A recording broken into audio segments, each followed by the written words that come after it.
Hi guys, welcome back to reels by TBL।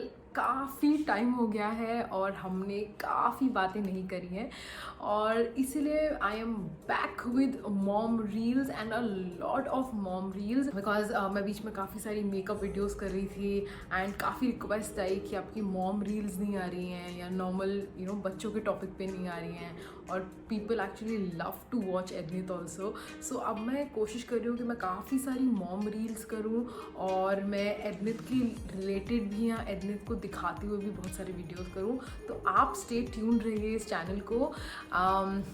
और आज की वीडियो शुरू करते हैं। आज की वीडियो है on this changing weather and obviously weather change हो रहा है एंड ऑब्वियसली बच्चों का एक्स्ट्रा ख्याल रखना बहुत ज़रूरी है। और इस चेंजिंग वेदर में बच्चों को कोल्ड और कफ हो जाता है बहुत बहुत ज़्यादा। और अब की जब एडनित 1 साल 3 महीने का हो गया है तो इस 1 साल 3 महीने तक मैंने बहुत कुछ सीखा है। हाउएवर बाय गॉड्स ग्रेस एडनित को इतना ज़्यादा कोल्ड और कफ नहीं हुआ, बट 1 से 2 बार शायद हुआ था। उस टाइम पे मैंने होम रेमेडीज़ बहुत ज़्यादा अपनाई थी और इसलिए मुझे लगा कि ये बहुत इम्पॉर्टेंट है आप लोगों के साथ शेयर करना। और मुझे ये भी लग रहा है कि 1 साल से कम बच्चे और 1 साल से ऊपर के बच्चों में बहुत फ़र्क है। इसीलिए मैं बोलना चाहूँगी कि स्पेशली मेरे एक्सपीरियंस को मैं शेयर करना चाहूँगी और मैं आपको बताना चाहूँगी कि अगर आपके बच्चे 1 साल से नीचे हैं तो आप उनकी होम रेमेडीज़ क्या क्या कर सकते हैं, क्या क्या घरेलू उपचार कर सकते हैं अगर उनको कोल्ड और कफ हो गया है। सो ये वीडियो देखते रहिए। Let's begin.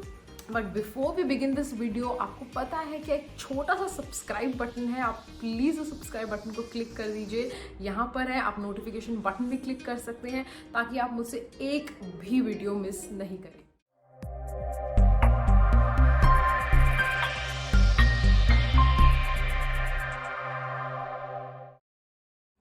हाँ जी, तो वीडियो शुरू करते हैं। शुरू करने से पहले मैं आपको ये बताना चाहूँगी कि आपके लिए आइडेंटिफाई कर लेना और इस सर्दी जुकाम के क्या लक्षण हैं इनको पहचान लेना बहुत इम्पॉर्टेंट है। और आप इसको जितनी जल्दी से जल्दी पहचान लेंगे वो बेटर रहेगा आपको ये होम रेमेडीज़ अप्लाई करने के लिए। बिकॉज ऐसा नहीं हो सकता कि आपके बच्चे को 6-7 दिन से सर्दी जुकाम है और आप बोलें कि अब मैं ये होम रेमेडीज़ अप्लाई करके देखती हूँ। तो क्लियरली आप थोड़े से लेट हो चुके हैं। इसलिए तब आपको ज़रूरी है कि आप डॉक्टर को दिखाएं। बिकॉज क्लियरली आप कोई भी ऐसी बीमारी ले लीजिए जो 5 से 7 दिन तक चलती आ रही है तो दिस एक्चुअली नीड्स डॉक्टर। सो आप प्लीज़ डॉक्टर के पास जाइए। और अगेन अभी ये आपको दिखाई दे रहा है ये लक्षण जो कि मैं आपको बताऊंगी, तो आप ये होम रेमेडीज़ अपना सकते हैं एंड आई एम श्योर कि आपके लिए बहुत हेल्पफुल रहेंगे। तो कुछ लक्षण जो होते हैं, सबसे पहला है कि बच्चे के अंदर चेंज। बच्चा बहुत इरिटेट होने लग जाएगा। बच्चे की जो नॉर्मल एक्टिविटीज़ हैं आप खुद देख लेंगे कि वो नहीं हो पा रही हैं। सेकंड ये है कि ऑब्वियसली वो ऐसे आपको साइंस देगा कि उसको सर्दी जुकाम होने वाली है। जनरली बच्चों की नाक बहने लग जाती है, वो कभी कभी कफ करते हैं और काफ़ी कभी कभी थोड़े से ये उनको फीवर भी चढ़ जाता है। तो मैं अब इसे बोलूँ कि जब छोटे बच्चों के साथ, स्पेशली जब 1 साल से छोटे बच्चे हैं, तब आपको ये जो है वो बहुत ध्यान से देखना है। कभी कभी क्या होता है, हम वो खांसी कर रहे हैं 1-2 बार दिन में तो हम इग्नोर कर देते हैं, बट ऐसा नहीं है गाइज। आपको देखना है कि ये पैटर्न हो रहा है कि रोज़ ये दिन में 2 से 3 बार खांसी कर रहा है या नाक बह रही है। तो अगर आप इसको जितने जल्दी से जल्दी आइडेंटिफाई कर लेंगे उतना अच्छा रहेगा बच्चे के लिए और आप उसको होम रेमेडीज़ दे सकते हैं। तीसरी बात जो आप नोट कर सकते हैं कि बच्चा सो भी कम रहा है। कि ऑब्वियसली जब बच्चा बीमार है, इससे आप बीमार होते हैं तो क्लियरली आपको सोने में भी दिक्कत आती है। सो आप ये कुछ चीज़ें देख के आई एम श्योर आप ये पहचान सकते हैं कि कुछ गड़बड़ है और हो सकता है कि बच्चे को कोल्ड और कफ होने वाला है, क्योंकि क्लियरली मौसम भी चेंज होने वाला है और क्लियरली मे बी हमने कुछ सर्दी गर्मी या हमने कुछ ऐसा चेंज किया है जिससे बच्चे के अंदर चेंज आ सकता है। सो ये थे कुछ लक्षण। अब बात करेंगे हम कुछ होम रेमेडीज़ की, and finally I will tell you few quick home remedies जो आई एम श्योर ज़रूर काम करेंगी। हाँ जी, तो सबसे पहले जो मैं अपनाती हूँ which is hot water steam. Yes, ये सबसे ज़्यादा एप्लीकेबल और सबसे ज़्यादा इफ़ेक्टिव रही है मेरे लिए, इसलिए मैं सबसे पहले आपको बता रही हूँ। सो बेसिकली बच्चे को हॉट वाटर स्टीम देनी है अगर उसको कोल्ड और कफ के लक्षण हैं। अब आप ये कैसे कर सकते हैं? अब ऑब्वियसली जब छोटे बच्चे हैं उनके लिए इतना इजी नहीं है, बिकॉज काफ़ी गर्म पानी की भाप आती है बच्चों पे। तो इसके काफ़ी सारे अलग अलग तरीके मैं आपको बताऊंगी जिससे आप उनको हॉट वाटर स्टीम दे सकते हैं। पहले तो आपको एक हॉट वाटर स्टीमर लेना है, ईजिली अवेलेबल है मार्केट में, एंड आई एम श्योर सबके घर में भी अवेलेबल होता है। आप उसको एक ऐसे डिस्टेंस पे रखिए अपने से और बच्चे से ताकि वो आपको जलाए ना, ठीक है। अब आपको बच्चे को अपने साथ लेना है यहाँ पर, और बच्चे का जो मुंह है वो स्टीमर की तरफ होना चाहिए। दैट मीन्स अगर स्टीमर नीचे पड़ा है दीवार पे तो मेरा फेस और एडनित या आपके बेबी का फेस, दोनों का फेस टूवर्ड्स द स्टीमर होना चाहिए। आप बच्चे को ऐसे पकड़ेंगे, अगर आप चाहते हैं तो आप एक टॉवल भी ले सकते हैं, और आप उसको एक मिनट के लिए एटलीस्ट 3 बार स्टीम दिलवाएंगे। हम क्या करते थे, जनरली एडनित के पापा देते थे तो एडनित को वो लेकर बैठते थे, एंड ताकि उसका हाथ पैर वो सब वो प्रोटेक्ट कर सके। एंड मैं एक टाइमर लगा लेती थी ताकि 3 बार लेते थे हम एक मिनट के लिए। ये एक तरीका है। सेकेंडली, अगर ये काम नहीं कर रहा है तो जब बच्चा सोता है, जब अगर उसका कॉट है तो कॉट के एकदम पास में आप स्टीमर लगा दीजिए ताकि, और कॉट के ऊपर एक चद्दर डाल दीजिए। वो चद्दर जाकर आपके स्टीमर के ऊपर तक जाएंगे ताकि एक अच्छा सा डेन टाइप का बन जाए, और जो हवा जा रही है और जो भाप आ रही है वो बच्चे को सोते सोते, वो सांस लेते लेते उसके अंदर चली जाए। थर्ड तरीका क्या हो सकता है, इज़ अ हॉट शावर। अगर आपके पास बाल्टी है तो बाल्टी में पानी ले लीजिए। जब भी आप देखेंगे जब आप बाल्टी में पानी लेते हैं तो बहुत भाप उठती है, और इनफैक्ट पूरा बाथरूम ही बहुत भाप वाला हो जाता है। तो आप बच्चे को जब भाप, आपको से लग रहा है कि ऐसा एटमॉस्फेयर हो गया है, तो आप वहाँ पे जाइए और बच्चे को वहाँ पर वो वाली स्टीम दीजिए।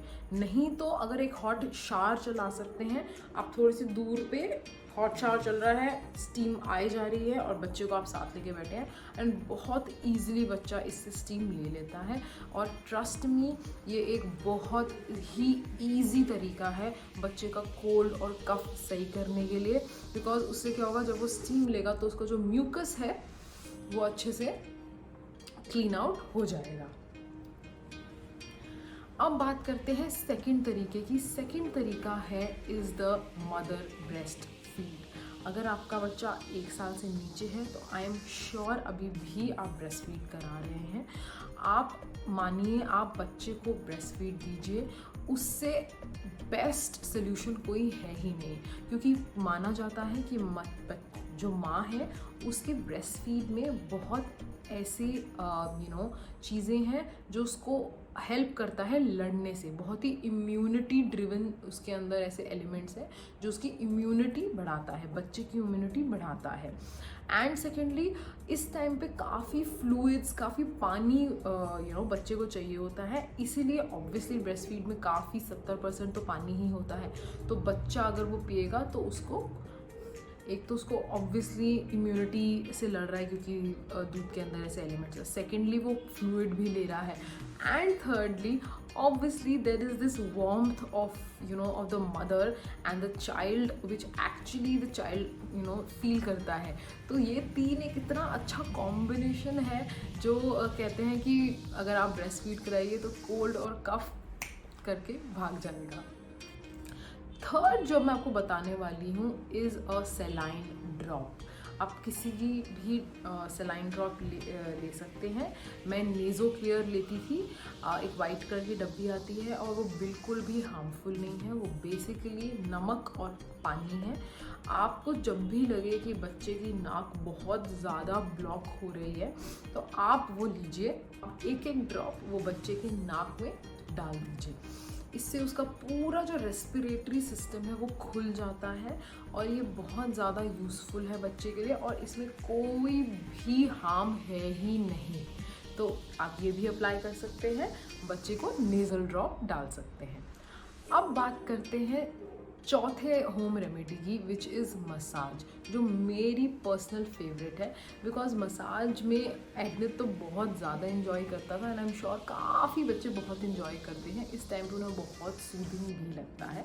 बट इस टाइम पे मैं आपको बोलूँगी कि आप मस्टर्ड ऑयल मसाज करिए, विच इज़ सरसों के तेल से मसाज कीजिए। अब मैं इसमें बताऊंगी कि अगर आप सरसों का तेल थोड़ा सा गर्म कर लीजिए और आप उससे बच्चे को मसाज दीजिए। और कुछ कुछ स्पेशल एरियाज़ हैं जहाँ पे आपको मसाज देना है।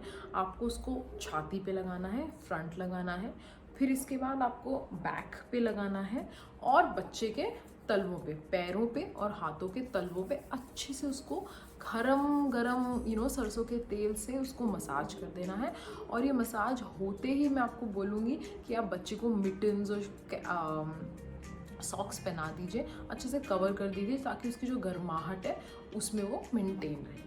तो अगर तो बच्चे का जो ये कोल्ड और कफ है अभी बहुत इनिशियल लेवल पर है तो आप सिर्फ ये गरम सरसों के तेल से भी काम चला सकते हैं।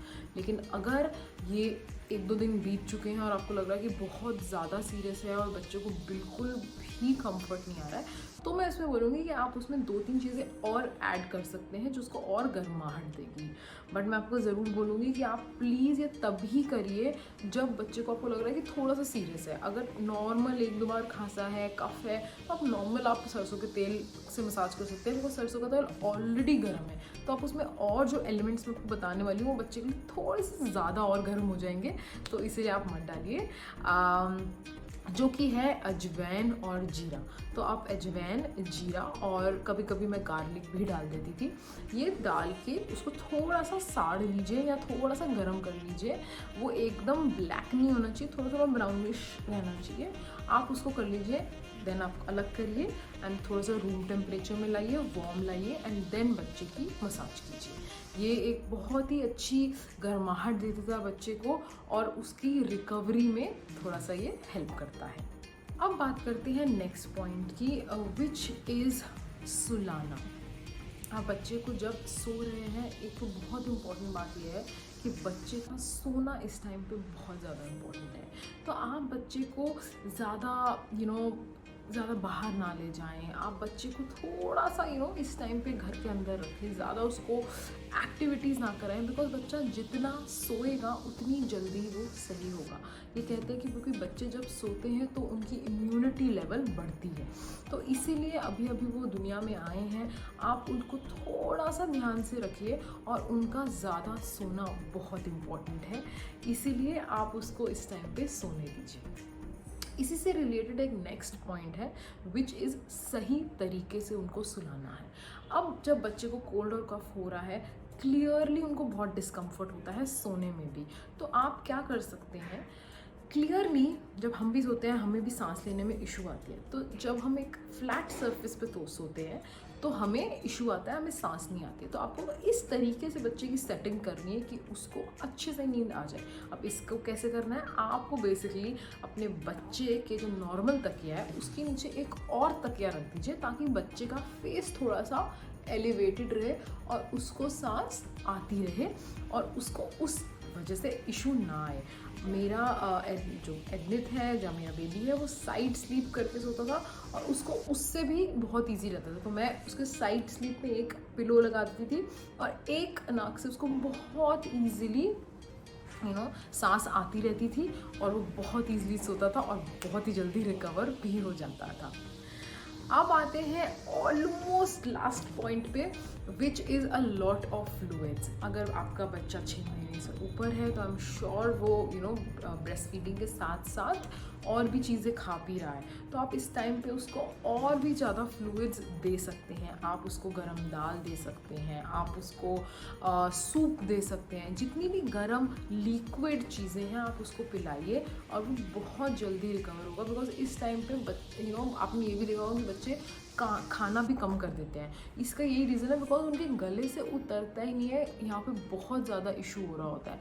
इसलिए उसको ज़्यादा से ज़्यादा लिक्विड दीजिए ताकि ये जो म्यूकस है वो निकल जाए। ये थे कुछ इम्पॉर्टेंट पॉइंट्स कि आपकी ये होम रेमेडीज़ हैं जो आप अप्लाई कर सकते हैं। इसके साथ साथ मैं आपको ये भी बताना चाहूँगी कि कुछ कुछ ऐसी चीज़ें हैं जो नहीं करनी चाहिए और जो कि मैं टोटली अगेंस्ट हूँ।